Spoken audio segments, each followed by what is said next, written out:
Buenas tardes a todos y a todas. Esta 19ª versión del Congreso Internacional de Educación e Innovación y al simposio titulado Liderazgo Pedagógico y Mejora Escolar en Chile. Hoy, junto a los académicos y las académicas Omar Aravena, Elizabeth Donoso, Marilyn Cádiz, Patricio Lagos y Cintia Peña, quien les habla, queremos profundizar en diversas miradas y perspectivas respecto al liderazgo pedagógico y cómo gestionar nuestras comunidades escolares.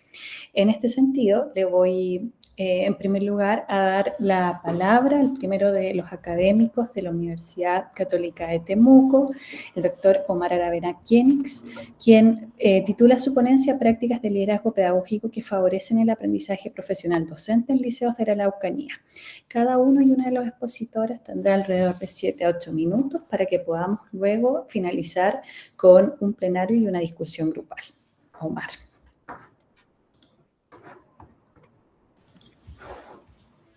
Muy buenas tardes a todos, a todas.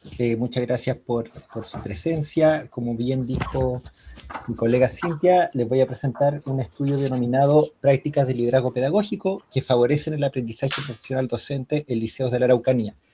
Este estudio se enmarca en un proyecto Fondos de Iniciación financiado por la Agencia Nacional de Investigación y Desarrollo, ANID, de aquí en la región de la Araucanía. Como bien dijo mi colega, mi nombre es Omar Aravena y pertenezco a la Facultad de Educación de la Universidad Católica de Temuco. La introducción y problematización dice relación con la evidencia internacional sobre el liderazgo pedagógico, ¿no? Que lo sitúa como la segunda variable que más incide en el aprendizaje de los estudiantes y la primera que afecta en el aprendizaje profesional docente, en tanto incide en la motivación, en las condiciones de trabajo y en los recursos que el profesorado posee para profesionalizar su labor al interior de los centros escolares. En Chile, la política educativa ha avanzado en este sentido fuertemente en la última década, ya desde el año 2015 con la actualización del marco para la buena dirección, se enfatizan dos dimensiones de práctica que ponen su acento en fortalecer el desarrollo profesional al interior de los centros escolares y que los equipos directivos tengan como su principal prioridad liderar los procesos de enseñanza y aprendizaje. En tal sentido, la Ley 20.903 también incrementa las horas no lectivas para el trabajo colaborativo docente y establece que todos los colegios deben tener un plan local de desarrollo profesional. Por tanto, desafía a las escuelas a consolidarse como escenarios de aprendizaje donde el profesorado pueda desarrollarse continuamente. En tal sentido, el propósito de este estudio fue caracterizar las prácticas de liderazgo que logran una implicación auténtica en los equipos directivos de la región para fortalecer su aprendizaje profesional. El marco metodológico que dice relación con una investigación de tipo cualitativa, de alcance descriptivo, y se utilizó el diseño de casos múltiples. Los participantes fueron profesores y equipos directivos de 8 liceos de la región de la Araucanía. 8 directores se seleccionaron para este estudio, uno evidentemente por cada centro escolar, 8 jefes de UTP, que son los coordinadores pedagógicos aquí en el sistema educativo chileno, y 18 profesores, 10 hombres y 8 mujeres. A través de grupo de discusión, un grupo de discusión por cada centro escolar, se socializaron aquellas prácticas de liderazgo que mayormente inciden en el aprendizaje profesional desde la perspectiva de estos actores. Se utilizó para este grupo de discusión un guión de preguntas semiestructurado, el cual fue validado por jueces expertos y que se estructuró en función de categorías predefinidas o categorías priorísticas que preguntaban específicamente por las prácticas de aprendizaje profesional que más valoraban y luego se profundizó en cada una de ellas. Los resultados dicen versan sobre 3 prácticas específicas que se desarrollan comúnmente en estos liceos. El primero es la reflexión sobre el aprendizaje profundo, sobre el enfoque de aprendizaje profundo. Surge esta necesidad a partir de la actualización de las orientaciones de la política educativa que orienta las prácticas pedagógicas en Chile, específicamente el marco para la buena dimensión en su dominio C, aborda en su estándar 7 el uso de estrategias de enseñanza para el logro de aprendizaje profundo. De esta perspectiva, los equipos directivos de estos liceos intencionaron jornadas e instancias de reflexión sistemática para analizar cuál era la visión compartida de aprendizaje que existía en estos liceos. Se llegó a la conclusión de que la concepción de aprendizaje que los profesores y los propios equipos directivos tenían muchas veces distaba del aprendizaje profundo, porque se pensaba que el aprendizaje más bien se concebía como la capacidad de los estudiantes de recordar información y reproducirla en pruebas, por ejemplo. Declara el profesorado que se dieron cuenta que el aprendizaje profundo iba mucho más allá del aprendizaje netamente escolar y que trascendía la escuela en el sentido de que permitía a los estudiantes resolver problemas complejos aplicados, digamos, a su contexto social. Y los profesores dicen que comenzaron a implementar otros desafíos en la sala de clase a partir de estas discusiones, donde el estudiante ya asumía un rol protagónico y tenían oportunidades de crear, innovar y usar la tecnología, por ejemplo. Una segunda práctica fue el diseño colaborativo de clases. Acá los docentes reconocieron la necesidad de mejorar el diseño de clases, ¿verdad? Y los desafíos educativos que enfrentaban los estudiantes en virtud del enfoque de aprendizaje profundo. Acá los profesores declararon que al analizar sus planificaciones se describía lo que el profesor hacía en la sala de clase, es decir, tenía su foco en la enseñanza mucho más que en el aprendizaje. En tal sentido, los profesores utilizaron como estrategia, junto a su equipo directivo, estudiar el currículum nacional, discutir sobre las mejores formas de lograr los objetivos de aprendizaje para que los estudiantes desarrollen competencias globales del siglo XXI. También, en esa lógica, desarrollaron proyectos multidisciplinarios de aprendizaje con la finalidad de dar solución a problemáticas reales que los alumnos enfrentaban en sus comunas. Y aquí, por ejemplo, el aprendizaje servicio fue una práctica clave. Y la tercera práctica fue el acompañamiento en aula. Esta práctica se concibió como la necesidad de retroalimentar a los profesores y reflexionar sobre el efecto de los diseños de clase en el aprendizaje de los estudiantes. Acá los colegas dicen que prepararon las clases conjuntamente y luego la visita se configuró como un espacio de reflexión y diálogo más que una supervisión en aula. También dicen que la retroalimentación la realizaban el mismo día de clases, de modo de poder conversar sobre aquello que funcionó, sobre lo que no funcionó tan bien, para poder ajustarlo colaborativamente con sus pares.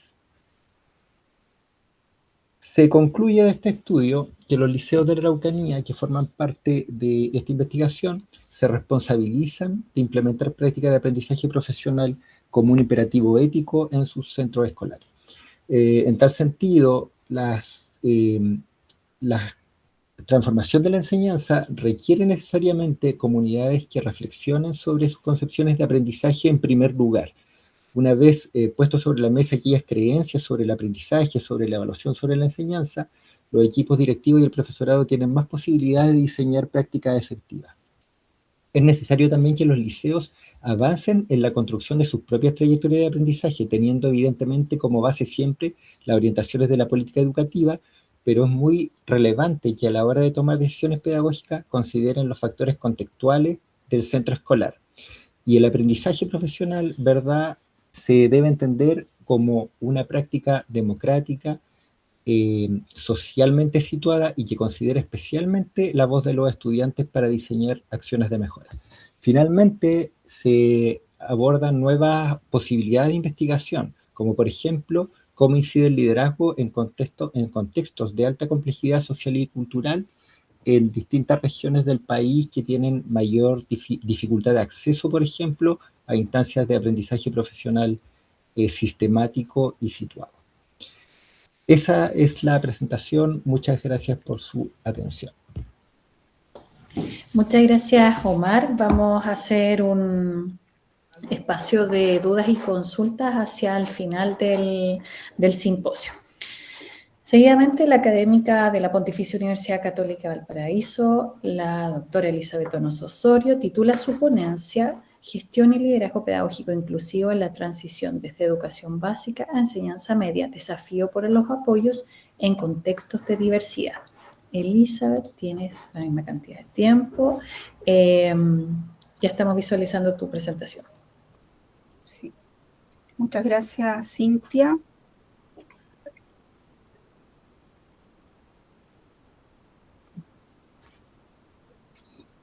vamos a comenzar con esta presentación señalando principalmente el tema vinculado a la articulación entre las trayectorias que tienen los estudiantes de educación básica a enseñanza media.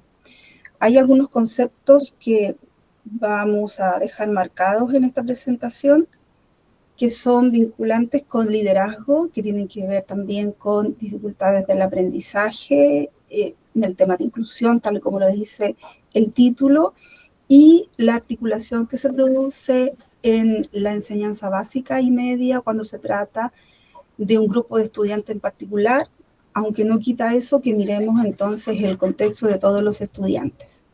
Este tema de la transición escolar ha sido estudiado y lo vamos a ver en este trabajo, que es una primera parte que recoge antecedentes bibliográficos principalmente, porque hay una segunda parte en que se trabaja el instrumento como tal para seguir ahondando en la temática.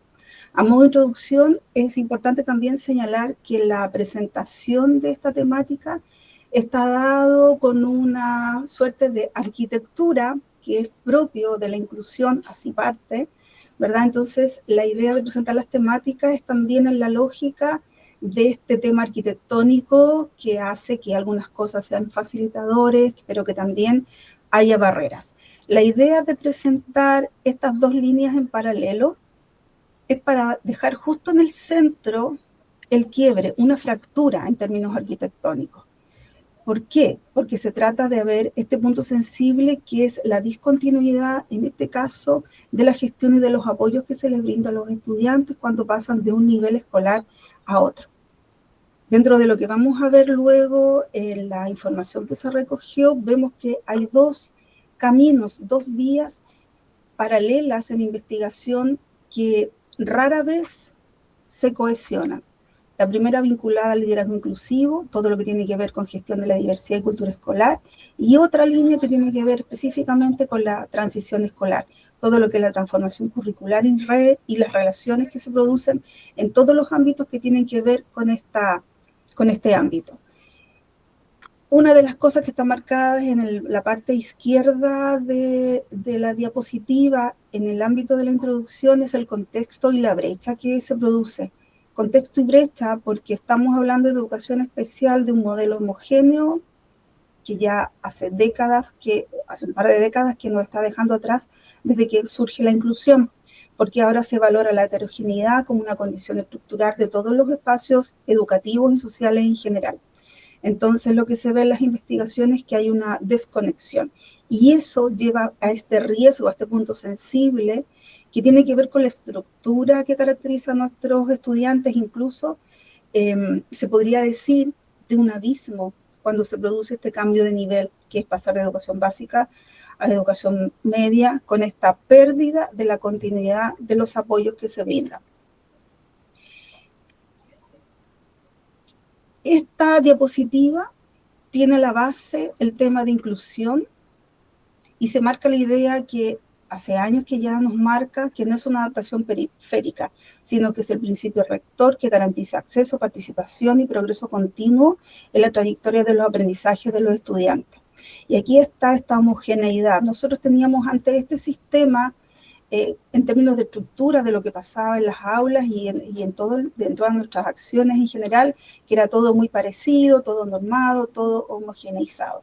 Y el día de hoy, si lo viéramos plásticamente, estructuralmente, en la construcción de un puente, de un edificio, la idea de la heterogeneidad se podría representar de esta manera, donde hay niveles, pasos, accesos, desvíos, atajos, etcétera, que es la mirada que marca el día de hoy lo que podría conocerse en las escuelas. Si volvemos a la diapositiva en la que teníamos estas dos rutas de liderazgo pedagógico, transición entre los niveles, se ve este vacío, ¿ya? Y este vacío, según la bibliografía, donde tenemos, por ejemplo, a estos autores que mencionan acá, hay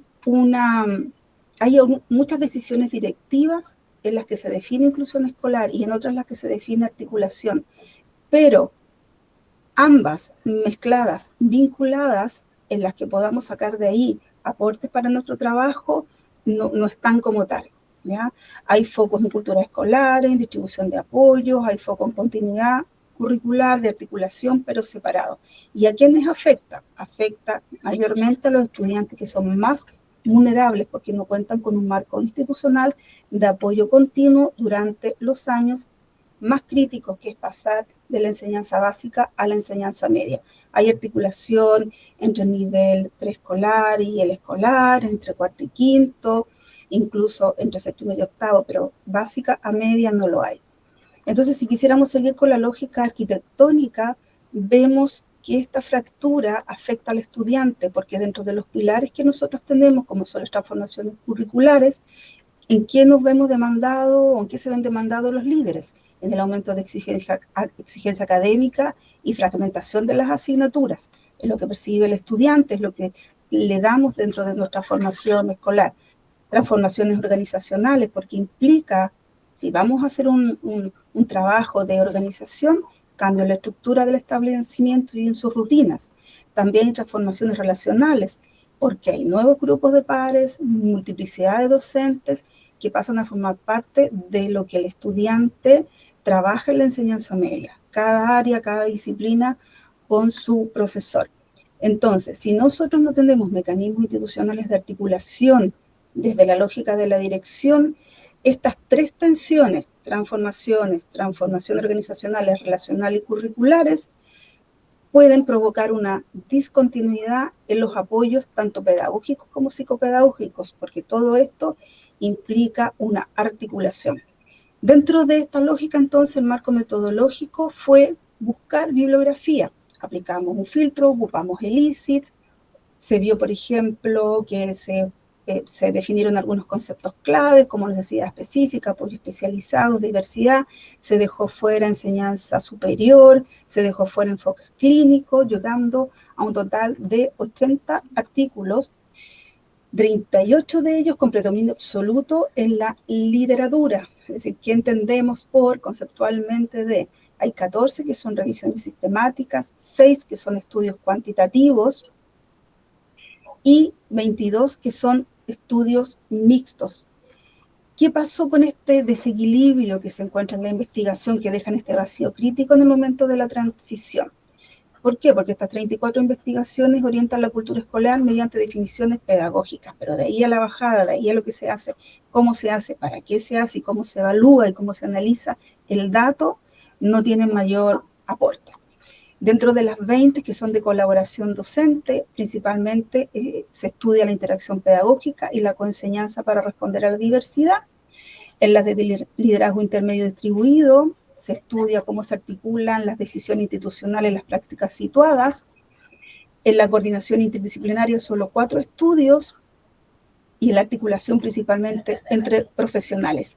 Pero solo 8 de estos estudios, de estos 80, analiza la continuidad de estos apoyos, de la gestión del trabajo colaborativo, de la gestión del trabajo con pares en esta transición de básica a media. Por lo tanto, hay un vacío crítico en todo lo que tiene que ver con estos apoyos a la continuidad de los estudiantes. Desde esa lógica, nosotros sabemos que esta literatura actual, sabemos que tenemos bases sólidas en gestión, sabemos que tenemos bases sólidas en colaboración, pero a nivel de la superestructura, que es la transición entre los niveles, están las principales dificultades. ¿Dónde? En los cimientos, que es el liderazgo inclusivo y la gestión institucional, donde estas 34 investigaciones nos aportan información, pero no hay luces específicas que nos digan, este es el camino, sigámoslo tal cual.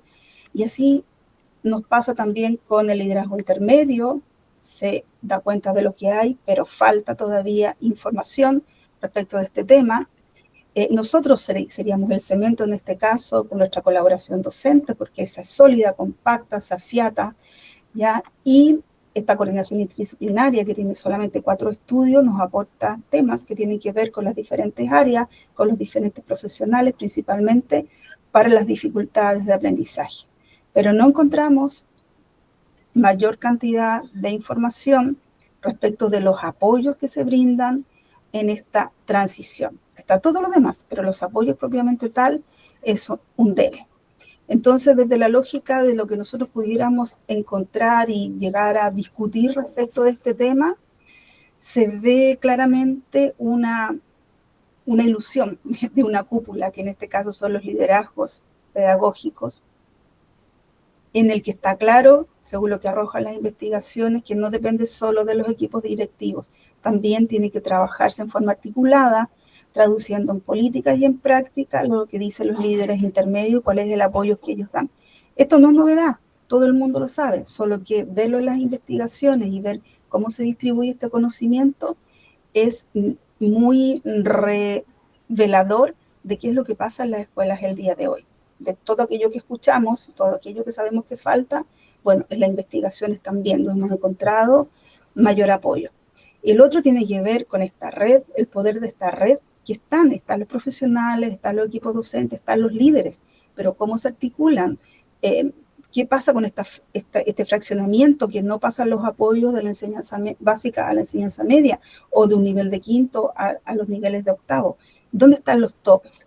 Y esto pasa por decisiones organizacionales, en donde si nosotros no tenemos esta transición de enseñanza básica a media, con todos los apoyos que esto requiere de todos estos actores y desde la mirada del liderazgo, vamos a llegar a una situación de verdad de quiebre, que lo quiera representar en este puente donde están los caminos que van en paralelo, especialmente la investigación, que es lo que nos tocó analizar, y aquí hay un vacío, ¿ya? A pesar de la importancia que esto tiene, la investigación menos desarrollada es la que tiene que ver con este cambio de nivel educativo y los apoyos que se deben brindar en esta parte. Conclusiones y desafíos, para ir terminando. El imperativo institucional. Es urgente desarrollar mecanismos institucionales, pero empíricos, que articulen ambos niveles educativos. Debemos construir puentes organizacionales que garanticen trayectorias continuas y sin fisuras, atendiendo a la diversidad de los estudiantes. ¿Y cuáles son los otros pilares? Los mismos que vemos que tenemos fraccionados, y la idea aquí es no fraccionarlos, ¿verdad? El liderazgo inclusivo, que genere todas las condiciones para asumir esta diversidad. La equidad educativa, que es otra palabra que viene muy articulada, muy intrincada con inclusión.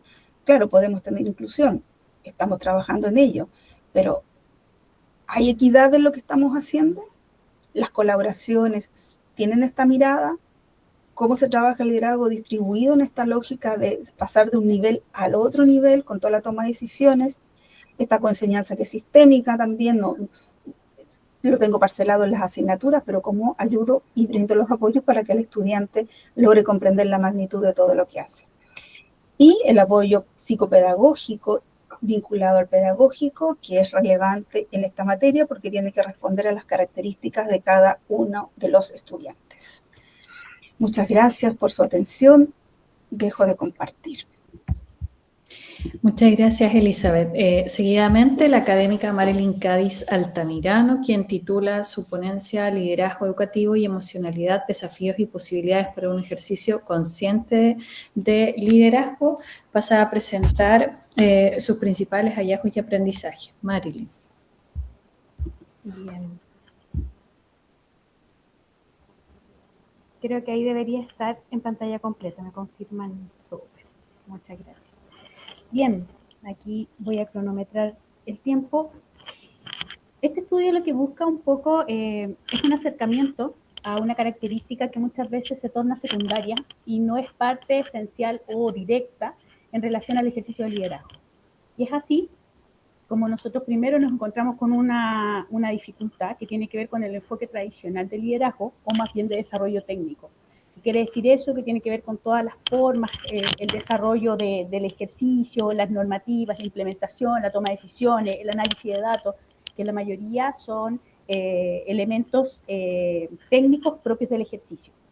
¿Qué nos pasa acá? Que en la realidad que el liderazgo también es emocional y relacional. Entonces muchas veces estos focos tienden a ser o secundarios o incluso tienen una visibilización que es desde el área personal y no necesariamente desde el ejercicio del rol, ¿no? Y el problema es que aún así, visualizándolo como un enfoque tradicional, tiene una alta exigencia emocional, ¿ya? Entonces acá se genera una brecha, porque tenemos primero emociones invisibilizadas frente al ejercicio. En un segundo minuto no tenemos formación explícita al respecto. De hecho, dentro del estudio nos dimos cuenta que todas las personas declaraban específicamente que no tenían formación al respecto. Y el ejercicio muchas veces y la experiencia emocional que viven los líderes es en soledad, ¿ya? No está visibilizado, no está consensuado, ni tampoco es colectivo. Entonces acá hay un elemento que me parece relevante, ya que en las organizaciones escolares los equipos directivos median conflictos, sostienen conversaciones difíciles, enfrentan crisis institucionales y toman decisiones con impacto directo en trayectorias profesionales y en comunidades educativas. Estas acciones movilizan emociones intensas que inciden en la calidad de las decisiones, en el clima organizacional y en el bienestar de quienes integran la comunidad. Por lo tanto, es un reflejo también explícito de lo que muchas veces media esto. En relación al objetivo, nos planteamos identificar cuáles eran las acciones complejas en términos de la tipificación de los mismos directivos que levantamos la información, cuáles consideraban que eran complejas, qué emociones involucraban al respecto y cuáles eran las estrategias de regulación que identificaban en el ejercicio. ¿Y hacia qué? Hacia poder llevar, ¿cierto? Y poder plasmar en una primera instancia lo que es un liderazgo consciente. Bajo el marco conceptual, lo primero que hicimos fue establecer un orden específico. Nos sustentamos en lo que implica la metodología de regulación de Gross. Y en el fondo, acá visualizamos una ruta. Primero identificamos el ejercicio de liderazgo, la complejidad que ésta tenía, que en su mayoría tiende a ser más adaptativa que técnica, la emoción que generan ciertas decisiones y acciones que desarrolla el líder, la regulación en términos, en este caso, bajo la metodología de Gross, y el liderazgo consciente o no consciente que desarrolla el ejercicio en relación a lo que le pasa a quien lidera frente a situaciones que le demandan mayor nivel de estrés o emocionalidad. Gross tiene solamente para concentrar la metodología, él habla de identificar la situación, establecer la atención, evaluar y establecer una respuesta emocional al respecto. Entonces, en base a eso, nosotros hicimos un estudio cualitativo exploratorio.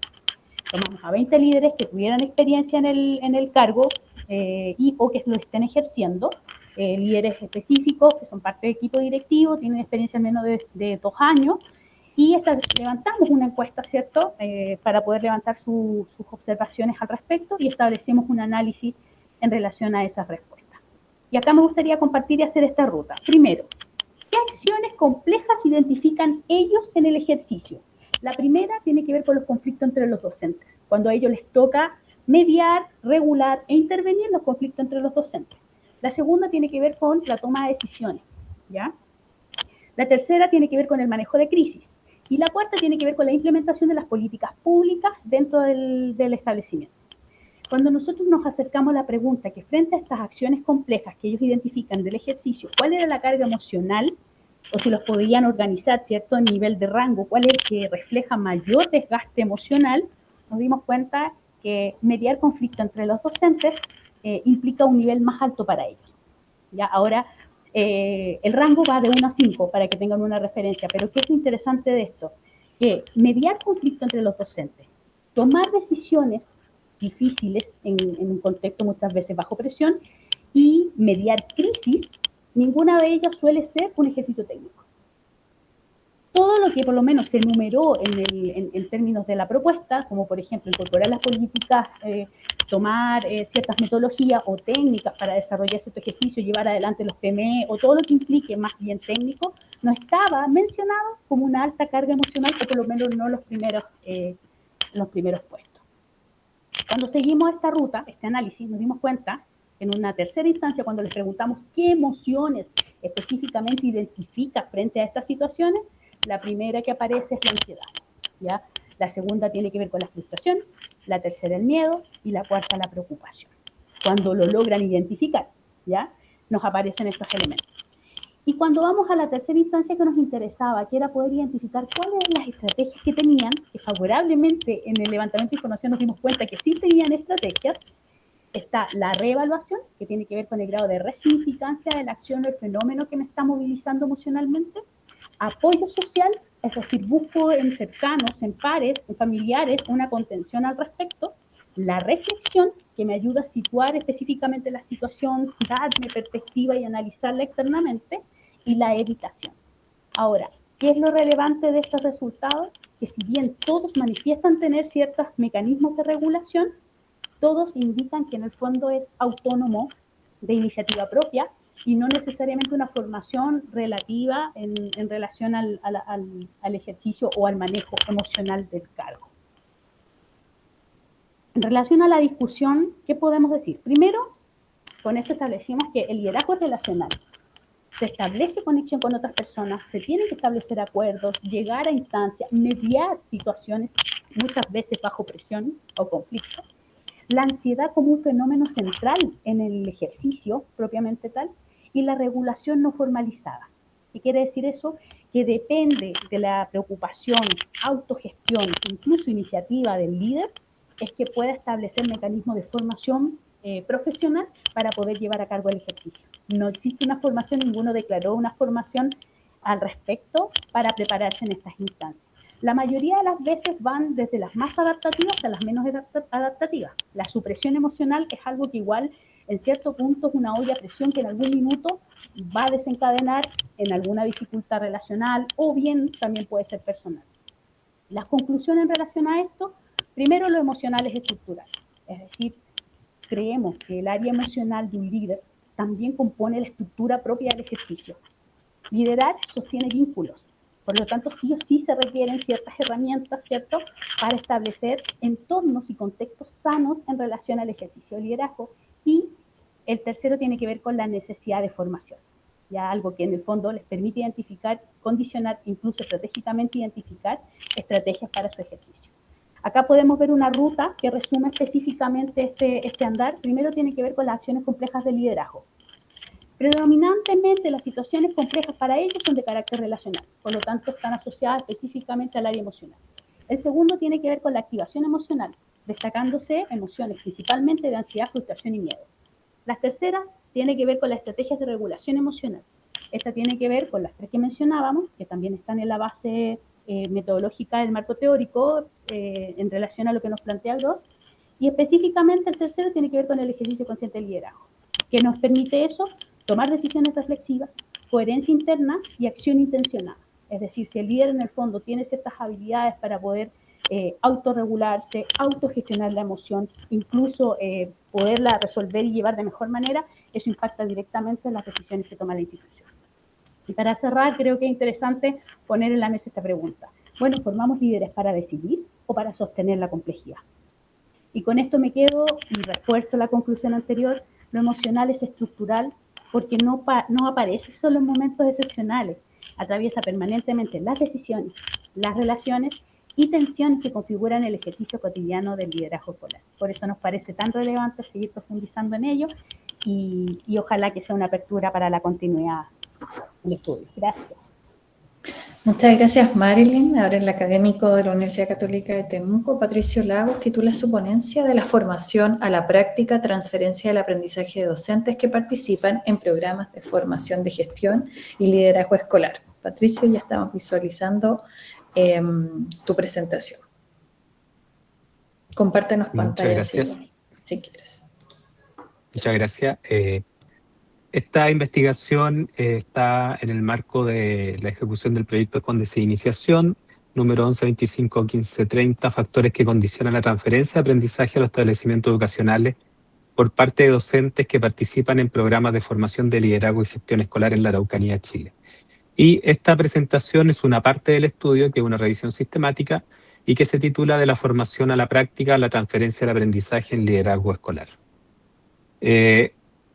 El liderazgo escolar es un factor clave para la mejora de los aprendizajes. Esto ya la literatura lo viene mostrando hace mucho tiempo. Se ha informado como un catalizador determinante para la mejora escolar y actúa como una de las variables, la segunda variable, dice la literatura, más importante y crítica en las políticas educativas para el aprendizaje. Esto impacta sustancialmente en todos los procesos que ocurren dentro del establecimiento educacional. Asociado a esto, viene aparejado la necesidad de formar líderes escolares capaces de enfrentar las complejidades que presentan actualmente las instituciones educativas y que además se institucionalizan las políticas y en los programas de los distintos sistemas escolares a través de los programas de formación orientados a fortalecer las competencias de liderazgo, tanto directivo en ejercicio como en docentes que aspiran a desempeñar este rol posicionándolo como líderes efectivos, líderes pedagógicos, líderes para el aprendizaje.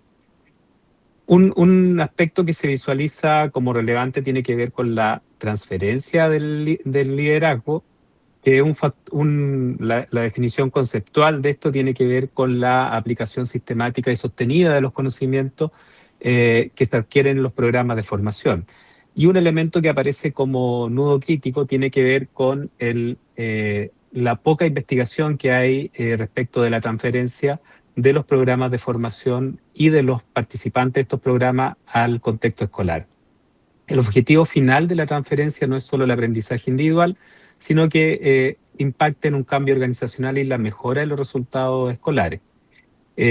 La investigación sobre transferencia ha demostrado, a partir de la investigación inicial en la década de los 80 por Baldwin y Ford, muestran que hay 3 factores que participan en la transferencia efectiva del aprendizaje a los contextos donde se aplica o donde se desempeña quien participa de los programas de formación. Uno de ellos son las características del estudiante o de quien participa en la formación y que agrupa la capacidad de aprendizaje, personalidad, motivación por aprender y transferir diseño de la formación, que es el segundo factor y está compuesta por las variables de principio del aprendizaje, secuenciación y contenido de la formación. Y el tercer factor es el clima laboral, que contempla las variables de soporte para la transferencia y oportunidad de utilizar el aprendizaje en el contexto donde se desempeña. Y estos 3 factores actúan y permiten consolidar el aprendizaje y finalmente generalizar y mantener los cambios en el tiempo. Sin embargo, a partir de la magnitud de la inversión que se ha realizado en las últimas décadas en el mundo, asociado a la evidencia que muestra el liderazgo como un factor determinante para el aprendizaje, se ha mostrado que la inversión exponencial en la formación de liderazgo no ha logrado impactar en la mejora real en los establecimientos educativos y no ha logrado transformar las prácticas de aquellos directivos que participan del programa de formación en liderazgo. Por lo tanto, este trabajo se propuso a partir de un método de investigación de revisión sistemática, como lo mencioné anteriormente, revisar cuáles son los estudios que han revisado cómo actúa la formación de líderes escolares y cuáles son los factores que condicionan o participan en la transferencia de aprendizaje de docentes y directivos que participan en el programa de formación. Aquí la evidencia también nuevamente posiciona a estos 3 factores, ¿ya? Por un lado, el individuo como un factor, ¿no es cierto?, determinante, y aquí aparecen los aspectos que tienen que ver con las características individuales del participante como elemento asociado a la motivación por aprender y por aplicar lo aprendido, y muchas veces se visualiza que hay una motivación instrumental, es decir, pasar por programas de formación solamente para acceder a cargos directivos, y no hay una motivación intrínseca por el aprendizaje o por transferir aquello aprendizaje a una transformación de práctica real para la mejora de los procesos que ocurren en la escuela. El segundo factor es el diseño de la formación. Aquí se ha visualizado algunas barreras que actúan en la transferencia, que tiene que ver con diseños clásicos o tradicionales asociados a lo teórico y que incorpora pocas estrategias metodológicas que posibiliten o faciliten la transferencia de ese aprendizaje a los contextos reales. Y hay una poca conexión, además, en los contenidos y en las metodologías de trabajo de los contextos donde se desempeñan aquellos docentes que participan de los programas de formación. Y el tercer factor, que también aparecen algunas barreras que todavía están presentes en los programas de formación, es el entorno laboral donde se desempeñan los docentes o directivos, que no se produce un entorno que propicie el aprendizaje, no hay facilidades que permitan este ecosistema organizacional que facilite la aplicación de aprendizaje. En ese sentido, la motivación instrumental, que es la percepción de utilidad directa de la formación, aparece como un elemento central. La autoeficacia, entendida como la convicción en la propia capacidad para ejecutar acciones de liderazgo. Aquí emerge como un proyecto robusto del cambio conductual, como un facilitador. La falta de esta confianza, por otro lado, operativa actúa como una barrera de regresión, propiciando que los líderes retornen a prácticas preestablecidas antes de la primera señal de dificultad, un elemento que hay que tratar en los programas de formación. El segundo dominio tiene definido como el diseño instruccional y ejecución del programa, que más allá de la transmisión de contenido, la arquitectura pedagógica de los programas eficaces se orienta explícitamente a reducir la brecha entre el saber y el hacer. Un aspecto que se visualiza como relevante en la transferencia es la contextualización de aquellos aprendizajes situados. Esto se mencionó anteriormente, ¿no es cierto? Y aquí la literatura revisada también es crítica frente a los modelos de formación estandarizados, que frecuentemente son citados por su baja tasa de impacto en la transferencia de aprendizaje de aquellos docentes y directivos. Y por último, la transferencia se optimiza cuando el diseño instruccional es sensible al contexto, adaptando aquellos contenidos a las necesidades de los participantes, específicas de los participantes y de la escuela donde se desempeñan estos docentes y directivos. Y el factor que se reconoce en la literatura analizada tiene relación también con las metodologías que se utilizan. Aquí las denominadas experienciales parecen trascender el conocimiento declarativo. Se evidencia que los programas de alto impacto priorizan el desarrollo de conocimiento procedimental y condicional a través de metodología activa. El tercer factor, que el ecosistema aquí denominado del destino, es decir, dónde se desempeña este docente y directivo, el centro escolar, escuela, liceo, tiene que ver con aquellos aspectos donde el entorno organizacional adverso neutraliza los efectos de un programa de excelencia, incluso en directivos altamente motivados, que era el primer factor, ¿no es cierto?, que aparece en la literatura. Una escuela que no propicia el aprendizaje, que no es abierta al cambio, a la innovación, rápidamente neutraliza esos efectos de la formación. El apoyo operativo del superior también es un facilitador exógeno más potente, es decir, si soy un docente que participe en programas de formación en el liderazgo, el directivo que me apoya, me genera los espacios para poder aplicar los aprendizajes, es el facilitador, es la variable más potente en la transferencia. El capital social, la generación de redes, de comunidades de aprendizaje, ¿no es cierto?, aparece como un factor que permite facilitar el aprendizaje y la transferencia a la práctica de los docentes. Por último, la alineación sistemática, es decir, la seguridad psicológica para innovar frente a las barreras estructurales más frecuentes en los establecimientos educacionales. Aquí aparece la sobrecarga administrativa, la estandarización de la escuela, etcétera. Aparecen como barreras, pero aquí también la formación debería trascender a estas barreras. Y aquí, en resumen, una comparación, ¿no es cierto?, entre los paradigmas episódicos y el ecológico, que es lo que se busca, ¿no es cierto?, transitar hacia procesos más integrales donde se incorporen todas las barreras, los factores que propician el aprendizaje y la transferencia. Por último, como conclusión, se busca que la transferencia del aprendizaje en el liderazgo escolar no es individual, no se piense de manera individual, sino que es algo ecológico, integral, que participa la comunidad donde está inserta el directivo docente, pero además las redes de directivos que se puedan generar en los programas de formación son altamente, impactan de manera positiva en la transferencia de aprendizaje. Muchas gracias por su atención. Esa fue la presentación. Muchas gracias, Patricio. Finalmente voy a compartir mi trabajo. Coméntenme si ya estoy presentando. No. No. Parece que no compartí mi pantalla. A ver.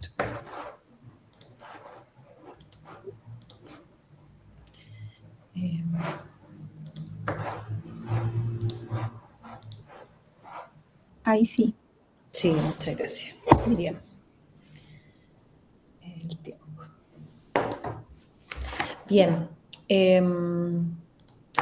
He titulado la ponencia Liderazgo Pedagógico en la Política Educativa Chilena, dispositivos de gestión curricular y aprendizaje profundo. En este sentido, quiero compartirles que este es un trabajo todavía en elaboración. Estos son los primeros hallazgos y obviamente una discusión que surgió de manera preliminar. ¿Cuáles son los antecedentes? En primer lugar, la importancia y centralidad del liderazgo pedagógico en la política educativa nacional, ya no solo a partir de programas de formación de directores, la ley 20.501, que entre otras cosas también determina sistemas de alta dirección para la selección de esta labor, o la política de fortalecimiento del liderazgo para la mejora escolar, ya que desde su institucionalización ha ido complejizándose a lo largo de los años. Referentes normativos, como el marco de la buena dirección y liderazgo escolar y los estándares indicativos de desempeño, su actualización obviamente en el 2020. Y también una inclusión del aprendizaje profundo en el marco de la buena enseñanza, estos estándares de la profesión docente que el año 2021 proponen no solo este tipo de aprendizaje, las competencias, sino también estrategias para su promoción. No obstante lo anterior, hay una tensión, un desafío de la política educativa nacional que da cuenta obviamente de una tensión entre el ejercicio y el accountability, la responsabilización por desempeño, y aquí obviamente tomo a los autores Falabella y de la Vega, o un sistema de aseguramiento de la calidad versus una mirada que es sistémica de la calidad educativa, tomo Leiva, Donoso Cádiz también ahí como referente. Toda esta política de desarrollo profesional docente y los desafíos que demanda el desarrollo y el aprendizaje profesional, sobre todo en términos de reflexión y colaboración. En términos conceptuales, referenciales, hay tres grandes parantes o pilares que sustentan el estudio: liderazgo pedagógico, gestión curricular y aprendizaje profundo. En primer lugar, un liderazgo pedagógico para la promoción del aprendizaje, no solo escolar, sino también profesional. En este sentido, es importante destacar, y ya lo anunciaron mis pares, tenemos claridad del impacto que ejerce el director y su equipo en el aprendizaje estudiantil, indirecto, pero aún así como un gran pilar para la mejora. Existe además, y ya se ha instalado también, una cultura para la mejora continua y el desarrollo de capacidad. Ejemplo de ello, la ley 20.903 y una serie de prácticas también que se han institucionalizado intraescuela con el fin de promover el aprendizaje en esta. Y obviamente hay un involucramiento también al alero de la política educativa del director y su equipo en aspectos pedagógicos clave, ¿ya? Sobre todo también asociado a una construcción de una visión compartida y el trabajo hacia este objetivo.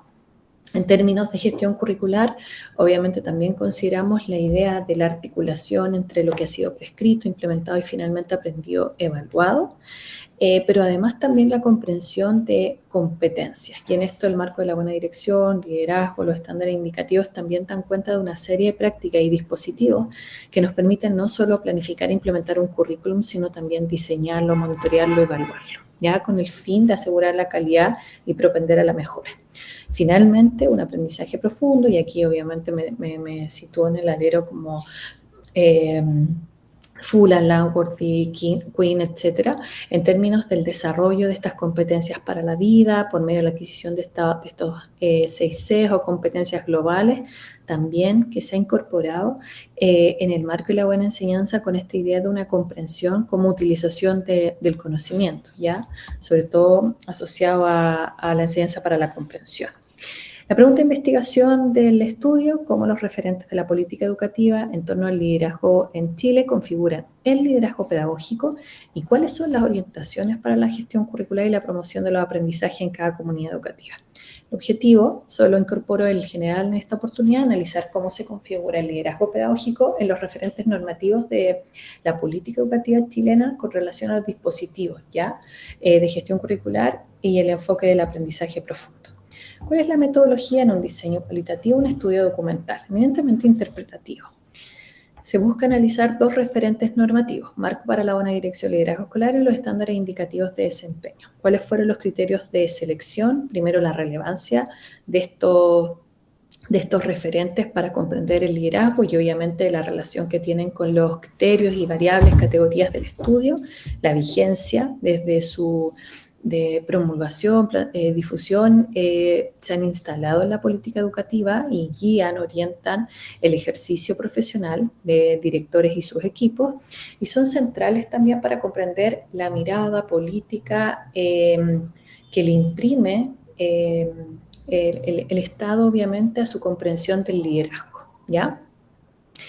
Principalmente se articula el estudio con un análisis descriptivo, bueno, que nos dice cada documento, pero en un carril más interpretativo y haciendo como un doble clic sobre esta descripción. ¿Cómo se define el liderazgo? ¿Cuál es el rol y cómo se articula la gestión curricular? ¿Y qué tipo de aprendizaje se promueve? Fueron las principales preguntas que inicialmente se hacen a ambos referentes. Obviamente se piensa en algunas categorías a priori para ir comprendiendo cada uno de estos, como fueron liderazgo pedagógico, gestión curricular y aprendizaje profundo. Pero surgen también subcategorías preliminares que dicen relación con las concepciones, los roles, los focos, cómo se visualiza el ejercicio de planificar, monitorear y tomar decisiones en torno al currículum, definición de aprendizaje, habilidades y evaluación. Más o menos estas son las categorías y las subcategorías que se van visualizando, algunas emergentes, otras como en la lógica deductiva e inductiva que van surgiendo, y cómo se analizan los documentos. En esta tabla ahí se visualizan algunos indicadores preliminares como en términos de la categorización. ¿Cuáles son los resultados preliminares? En primer lugar, el predominio de una visión instrumental del liderazgo, principalmente en tensión de un liderazgo pedagógico que transita y quizás como se complejiza en la lógica de la rendición de cuentas. Seguidamente, un desarrollo incipiente y una presencia implícita del aprendizaje profundo, ¿ya? Este es un horizonte formativo, está presente en el discurso de la política educativa, pero no tiene una presencia explícita en los dispositivos de gestión curricular. O quizás, en términos muy concretos, no luce como quisiéramos en términos de qué significa operativizado para la gestión de los equipos directivos. Finalmente, débil articulación entre el discurso pedagógico del liderazgo y los dispositivos de gestión curricular, ¿ya? Prácticas de gestión a nivel escolar donde coexisten orientaciones pedagógicas y dispositivos técnico-administrativos que no logran ser integrados. Finalmente, algunas proyecciones e ideas a modo de cierre. Profundización del análisis categorial, principalmente asumiendo también mayor cantidad de categorías emergentes, que es la parte en la que nos encontramos hoy en el estudio, seguidamente con una construcción de una tipología que permita comprender los tipos de liderazgo a partir de orientaciones que demandan tanto estos referentes educativos como la gestión finalmente que se desarrolla en cada comunidad escolar. Y por último, el aporte a la comprensión de la política educativa por parte de cada uno de los equipos respecto a cómo gestionar con cada currículum con foco en el aprendizaje en profundidad. Ahora bien, quizás en honor al tiempo, quisiera pedirles que pudiésemos finalizar este simposio, porque tuvimos en primer lugar Omar, que nos presenta las prácticas de liderazgo de los liceos de la Araucanía, estas tres como prácticas, la reflexión sobre el aprendizaje profundo, el trabajo colaborativo, el acompañamiento al aula. Luego Elizabeth, quien presenta esta fractura, este abismo, la transición de la básica a la enseñanza media, el vacío documental que queda patente. La pregunta que plantea Marilyn, bueno, ¿qué pasa? ¿Qué le pasa a quien lidera? Dando cuenta también de esta importancia de la dimensión relacional, emocional para la gestión, ¿ya? Que quizás como nosotros visualizamos muy técnica muchas veces. Y finalmente, Patricio, con esta idea de la transferencia efectiva como un mecanismo tripartito, ¿ya? O sea, también con la idea de un modelo ecológico, colectivo, que permite desarrollar redes.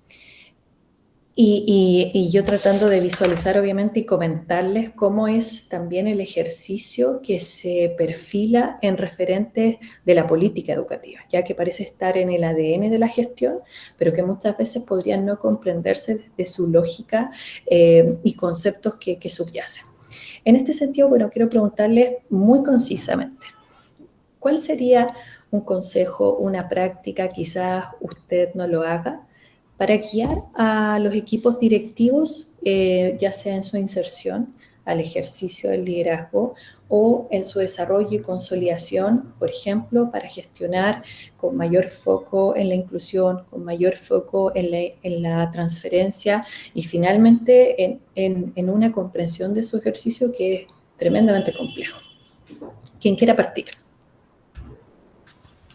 Omar. ¿Puedo partir? Bueno, lo principal, considero que a la luz también de la experiencia en la investigación, lo que no deberían hacer los equipos es tratar de imponer sus ideas o tratar de imponer ciertas prácticas que a la comunidad no le hacen sentido.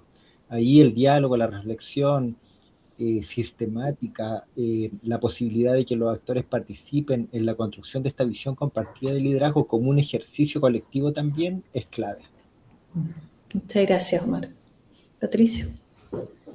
Sí, siguiendo en la misma línea de Omar, recomendación de no hacer desde lo que se ha visto en la literatura sobre aprendizaje, formación de líderes y transferencia, es no replicar fórmulas estandarizadas de gestión y liderazgo escolar sin leer el contexto en el que me estoy desempeñando o en el que me estoy insertando si asumo un rol de liderazgo formal, director, jefe de estudio, etcétera.